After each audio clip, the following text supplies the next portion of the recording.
Salam sejahtera Malaysia, denyut nadi suara rakyat bergema di channel ini. Saya mulakan perbicaraan malam ini. Malam pula, pagi. Mana ada malam, ini sudah terang lah. Aduh, ini masih mamai-mamai, masih mamai-mamai lagi, masih nak ngantuk tidur ke apa nih? Aduh, bukan malam, ini adalah siang. Okey. Kita punya perbicaraan dibuka pada siang ini ialah persoalan, adakah Lim Guan Eng, Muhyiddin Yassin, Wan Azizah semua terlibat dalam membuat keputusan oleh Mahathir ketika kita kehilangan kedaulatan kepada Pulau Batu Putih, Batuan Tengah pula, apa itu? Tubir Selatan. Okey. Adakah kita akan melihat bahawa mereka pun akan terlibat? Mengapa saya sebut begini?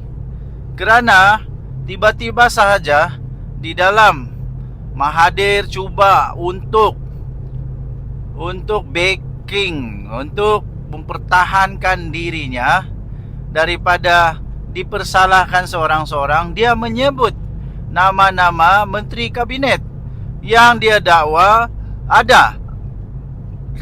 Dia dakwa ada ketika dia cuba untuk membuat pertimbangan sebelum membuat keputusan, sama ada membatalkan, menarik balik rayuan kepada keputusan ICJ untuk kedaulatan Pulau Batu Putih, Batuan Tengah dan Tubir Selatan. Persoalannya ialah RCI tetap menasihatkan ataupun tetap memberikan pendapat bahawa siasatan atau pendakwaan kepada Mahathir untuk perlakuan berupa jenayah kerana kita kehilangan kedaulatan Pulau Batu Putih ini, adakah setelah disiasat rupa-rupanya ada kes dan mereka dipanggil, menteri-menteri itu telah dipanggil untuk menjadi saksi. Setelah mereka jadi saksi, keputusan tetap menyatakan bahawa Mahathir boleh disiasat mengikut perlakuan jenayah ataupun ialah seperti ada perlakuan jenayah. Jadi persoalannya apa yang dicakap, apakah kenyataan-kenyataan daripada mereka yang dipanggil sebagai saksi? Takkanlah pula mereka menafikan. Jadi siapa sebenarnya yang bercakap separuh benar? Siapa sebenarnya yang bercakap separuh benar? Ini yang buat pening kepala ni. Adakah Wan Azizah tidak menyatakan perkara sebenar? Adakah Lim Guan Eng juga tiba-tiba tidak mengaku? Atau Muhyiddin Yassin tiba-tiba tidak mengaku? Tiba-tiba tidak mengakui kami ada dalam menteri kabinet yang bermesyuarat pada waktu itu. Adakah begitu? Ataupun sebenarnya mereka juga tidak setuju? Adakah mereka juga tidak setuju? Tidak setuju dengan apa yang disebut oleh Mahathir, sehingga tetapi ketidaksetujuan mereka itu tidak diendahkan oleh Mahathir. Tetapi menurut Mahathir ada minit mesyuarat pula. Ada minit mesyuarat. Jadi kalau ada minit mesyuarat, mesti apa yang dicakap itu ditulis di minit mesyuarat. Jadi kalau memang betul minit mesyuarat itu ditulis atau diminitkan dengan betul, dan memang mereka diam saja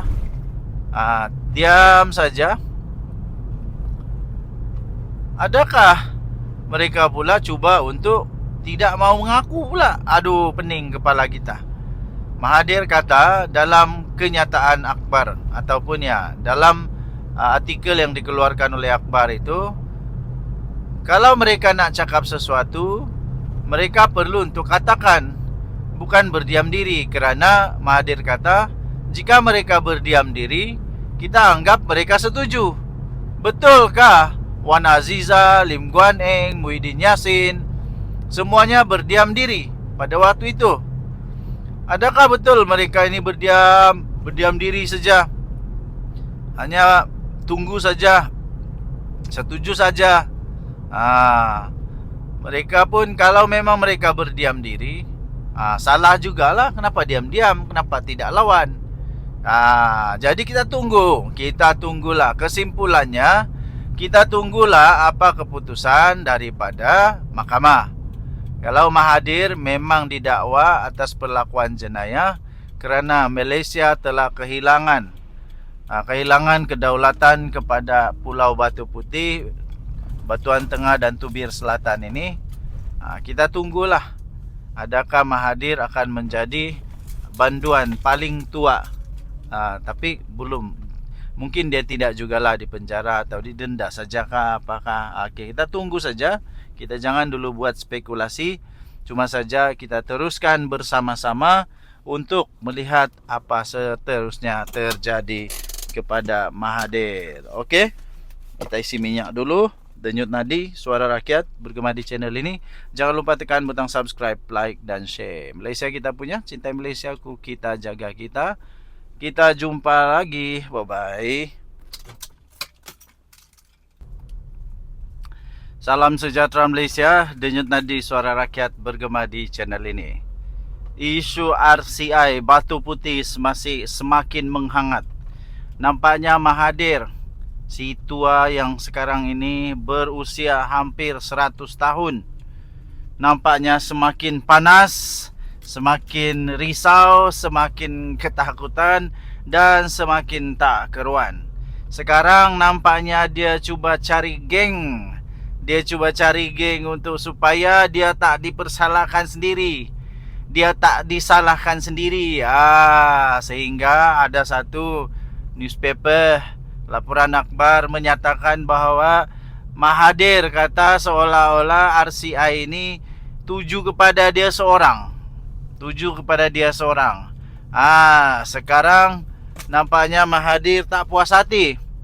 Dia tidak puas hati kerana seolah-olah hanya dia seorang saja. Maknanya memang dia mengakulah bahawa dia ada buat keputusan itu. Cuma saja dia tidak mau mengaku salah sendiri, salah seorang diri dipersalahkan. Persoalan yang pertama, kenapa dia buat keputusan itu? Sebagai seorang Perdana Menteri, dia ada kekuasaan yang besar.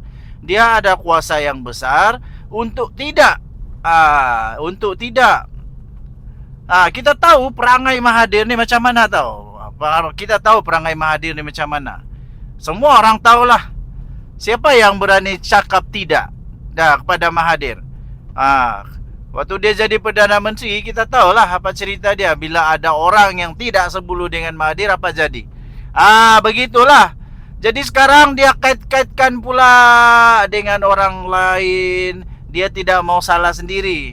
Dia tidak mau dia seorang saja masuk penjara kah, kena siasat jenayah kah. Persoalan dia itulah saya kata tadi. Mahathir sepatutnya satu suara Mahathir cukup untuk kata tidak. Saya berani jamin dengan satu suara Perdana Menteri, semua suara yang lain itu boleh kalah hanya dengan satu suara Perdana Menteri. Tapi hanya dengan satu suara Perdana Menteri, maka kita telah kehilangan kedaulatan.